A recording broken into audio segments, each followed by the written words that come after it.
दोस्तों नमस्कार, आपका स्वागत है हमारे इस कार्यक्रम में।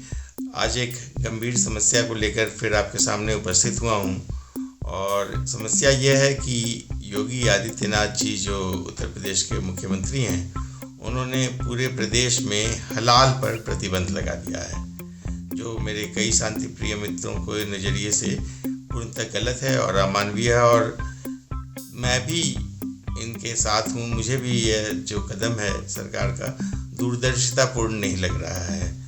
सरकार ने बिल्कुल पता नहीं क्या सोचकर ऐसा किया है। एक मामूली सा FIR हुआ था, उसी पर सरकार ने पूरा प्रतिबंध लगा दिया। तो ये जो बहस हुई, इससे मुझे इतना इसका समाधान पता चला है। मैं एक समाधान बताऊंगा, आप लोग हिल जाएंगे, आप लोग खुश हो जाएंगे। और ये समाधान सरकार को करना चाहिए था, बल्कि सरकार ने ये प्रतिबंध वाला जो समाधान लगाया है, इसमें बहुत तेज बहस हुई और बहस से मुझे पता चला कि हलाल वास्तव में क्या है। अब मैं आपको बताऊं कि बचपन में मुझे जो हलाल के बारे में पता था कि हलाल चिकन, हलाल मटन होता था। मैंने बचपन में देखा भी था कि बकरे को आधा काट के कसाई कुछ बुदबुदाता था। इससे मरता हुआ बकरा यह समझ जाता था कि उसे काटा नहीं गया है बल्कि ज़िबह किया गया है। वो मरा नहीं है बल्कि कुर्बान हो गया है और उसे जन्नत मिलेगी। तो जहाँ उसको शायद 72 हूरें भी मिल जाएंगी, 72 बकरियाँ। और उन दुकानों पर भी लिखा होता था कि हलाल मटन शॉप, यानी वहाँ सिर्फ कुर्बानी वाले बकरे ही मिलते थे। आपने फिरोज खान की फिल्म याद आ जाती है मुझे, जिसका गाना था, फिल्म कुर्बानी थी, जिसका गाना भी था, कुर्बानी कुर्बानी कुर्बानी, अल्लाह को प्यारी है कुर्बानी। अब बकरे की किस्मत देखिए उसको कि उसको जन्नत नसीब हो रही है और उसको कुर्बान होने का मौका मिल रहा है। अब बात अगर चिकन की जाए कि चिकन को कैसे हलाल किया जाता है, तो उसकी गर्दन को आधा काट के एक बक्से में या ड्रम में डाल दिया जाता है। आमतौर पर यह काम कसाई नहीं बल्कि उसके चेले करते हैं, जो कुर्बानी के समय पढ़ने वाले आयतें भी नहीं जानते हैं। अब साथ ही मुर्गे को तड़पने के लिए एक ऐसे ड्रम या बक्से में डाला जाता है जहां कुर्बानी वाली आयतें चाहे कितनी जोर से भी पढ़ी जाए उस तक नहीं पहुंचेंगी। और जो भी कुर्बानी है वो अल्लाह के नाम पर ही होती है। तो अब चिकन भी मस्ट कंज्यूम वाली आइटम में हो जाता है, चाहे जैसे भी कुर्बान किया गया हो, जैसे भी हलाल किया गया हो। अब यही रूल जो हलाल का रूल है, गाय, भैंस, ऊंट आदि तमाम जानवरों को जान से मारते वक्त लागू होता है। लेकिन मछली को कैसे हलाल करते हैं, इसका फॉर्मूला अभी तक कोई नहीं बता सका है। बहरहाल नॉनवेज में हलाल या हराम लागू होता है, यह हम सबको बचपन से पता है, बरसों से पता है। अब बात करें जो नया हलाल का जो मामला आया है इसके बारे में, तो अब हलाल वेज हो रहा है, हलाल वेज फूड, हलाल आलू, हलाल मूली, हलाल गोभी, ये सारी चीज़ें भी अब हलाल हो रही हैं। वो कैसे हलाल हैं और उसमें क्या हराम है, क्या हलाल है, ये एक सरकार नहीं तय करती है। एक तो संस्थाएं हैं हलाल सर्टिफिकेशन के लिए, बरसों से कई हजरात काम कर रहे हैं, जो जनता की सेवा के लिए उन्होंने कई संस्थाएं खोल रखी हैं, जिनका काम ही हलाल सर्टिफिकेट बांटना है। हलाल आलू, हलाल गोभी, हलाल लौकी, यहाँ तक कि गेहूँ, चावल, चीनी आदि सब में हलाल और हराम घुस गया है। जिसको सर्टिफिकेट मिला वो हलाल, वरना बाकी सब हराम। तो ये हुई खाद्य पदार्थों की बात। अगर हम गैर खाद्य पदार्थों की बात करें तो सुई से लेके जहाज तक सब जगह हराम और हलाल घुसा हुआ है। अब वो कैसे घुसा हुआ है आपको बताता हूँ। दवाओं, सर्जिकल आइटम से लेकर मोबाइल फ़ोन, फर्नीचर, फर्निशिंग, यहाँ तक कि ये जो कुछ भी आप सोच सकते हैं उन सब में हलाल है। अब हलाल लिपस्टिक, हलाल शैम्पू, हलाल साबुन, हलाल हेयर ऑयल, हलाल टॉवेल तक मौजूद है। और कपड़े भी हलाल हो रहे हैं। कपड़े भी हलाल और हराम के बीच में बटे हुए हैं। केवल कुर्ता पैजामा नहीं और बुर्का ही नहीं, jeans, T shirt, maxi, mini, यहाँ तक कि बिकनी भी एक सर्टिफिकेट से हलाल हो सकते हैं और वो कंज्यूमेबल हो जाते हैं, मतलब उसको उपयोग किया जा सकता है। बच्चों के खिलौने भी हलाल होते हैं और घर के सजावटी सामान भी, यहाँ तक कि ट्रैवल और ट्रांसपोर्ट के लिए मिलने वाले बस और ट्रक तक हलाल होने लगे हैं। अब जाकर पता चला कि हलाला का संबंध भी हलाल से ही है।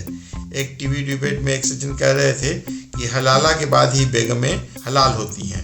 तो हलाल में जैसे जानवरों को ज़िबह करते हैं, पता नहीं बेगमों का क्या करते हैं, वो मुझे बहुत ज़्यादा आइडिया नहीं है क्योंकि मैं कोई धार्मिक नेता या धार्मिक प्रवक्ता नहीं हूँ।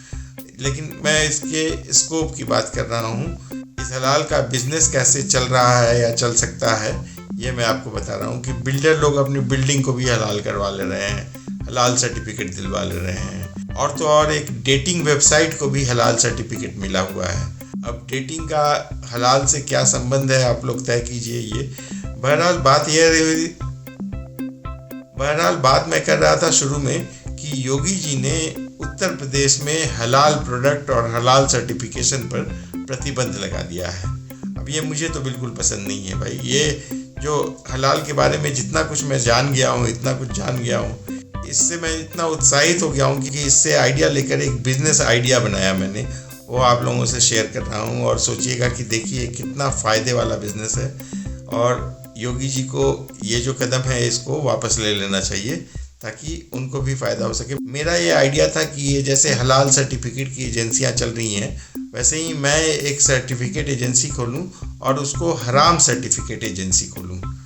जैसे इस्लामी देशों में हलाल सर्टिफिकेट की क्या बहुत वैल्यू है, ऐसा ये कहते हैं, लेकिन मेरा मानना है कि गैर इस्लामी देशों में हराम सर्टिफिकेट भी उतनी ही वैलिड हो जाएगी। और हराम सर्टिफिकेट का क्या क्या फ़ायदा होगा भारत में, वो मैं आपको बताता हूँ, सुनिए।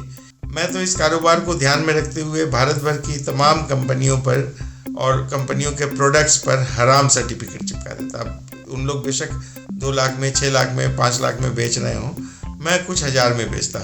जब मास में बिकेगा तो उसका प्रॉफिट ज़्यादा होगा। आपको बताता हूँ कि मैं तो मांस बेचने वाली कंपनी पर भी हराम सर्टिफिकेट चिपकाता। आटा, चावल, चीनी, चाय और भी जितना कुछ सोच सकते हैं सब पर मैं हराम सर्टिफिकेट चिपका देता। नाम सुनने में थोड़ा सा अजीब लगता है, लेकिन इससे फ़ायदा ये होता है कि इसका नतीजा होता है कि हम लोग का एकाधिकार हो जाएगा और यह तथाकथित जो शांतिप्रिय लोग हैं वो खुद ब खुद मार्केट से आउट हो जाएंगे। अब कैसे, ये आपको दिखाता हूँ। मेरी प्लानिंग यहाँ तक थी कि जो काम योगी जी, मोदी जी करना चाह रहे हैं वो हम अपने एक सर्टिफिकेट भर से कर दे सकते हैं। कैसे, देखिए, देश में समस्या है रोहिंग्या बांग्लादेशी शरणार्थियों की। जहाँ जहाँ पिछली सरकारों ने उन्हें बसाया है उन इलाकों में हम हराम सर्टिफाई करवा देंगे। उन सब इलाकों को ही हराम सर्टिफिकेट दे देंगे, बस मामला साफ। एक समस्या और थी वक्फ बोर्ड कानून वाली। वो उसमें कुछ कानून ऐसा बना दिया गया था कि वक्फ बोर्ड जिस ज़मीन को कहे कि ये ज़मीन मेरी है, वो ज़मीन उन्हीं की हो जाती थी। उसमें आप कोर्ट भी नहीं जा सकते थे। अब नया नियम आ गया है कि आप कोर्ट जा सकते हैं, लेकिन मुकदमे में अभी भी लंबा वक्त लग सकता है और खींचेगा। तो उससे बढ़िया ये हम जो सॉल्यूशन दे रहे हैं आपको हराम सर्टिफिकेट की, कि उस ज़मीन को हराम सर्टिफिकेट दिलवा दीजिए। अब वो खाली कर देंगे। लोग कह रहे हैं कि ये कुछ लोग लैंड जिहाद कर रहे हैं, तो जिस इलाके पर, जिस बिल्डिंग पर, जिस प्लॉट पर इनके गुंडे कब्जा कर रहे हैं उन पर भी हराम सर्टिफिकेट लगा दीजिए। हम तो क्या, जमीयत उलेमा वाले फतवा जारी करके इनका प्लॉट खाली करवा देंगे। और जो सड़क पर इन्होंने मज़ारें बना रखी हैं, पुल पर भी मज़ारें बना रखी हैं, रेलवे प्लेटफॉर्म पर मज़ारें बना रखी हैं, और उससे भी जो लैंड जिहाद कर रहे हैं उन सब पर हम हराम सर्टिफिकेट दिलवा दे सकते हैं। जैसे हराम सर्टिफिकेट लगेगा सब के सब छोड़ देंगे उसको, तो उन लोग ये नहीं करेंगे। तो इस तरह से और भी हम कई मामले सुलझा सकते हैं। इस पर गंभीरता से विचार करने की ज़रूरत है, न कि ये प्रतिबंध का जो रेड वेट का जो मामला कर रहे हैं, ये सब करने का कोई फ़ायदा नहीं है मुझे जो लगता है। तो मेरा मानना है कि इस समाधान को आप लोग जल्दी से जल्दी सरकार तक पहुंचाएं, मोदी जी तक, योगी जी तक पहुंचाएं कि इसका आसान समाधान है। इसका कोई मुश्किल और या झगड़े वाला सॉल्यूशन जो है वो बहुत ज़्यादा उचित नहीं है। हर समस्या का समाधान है, बस केवल आप लोग धीरज रखें।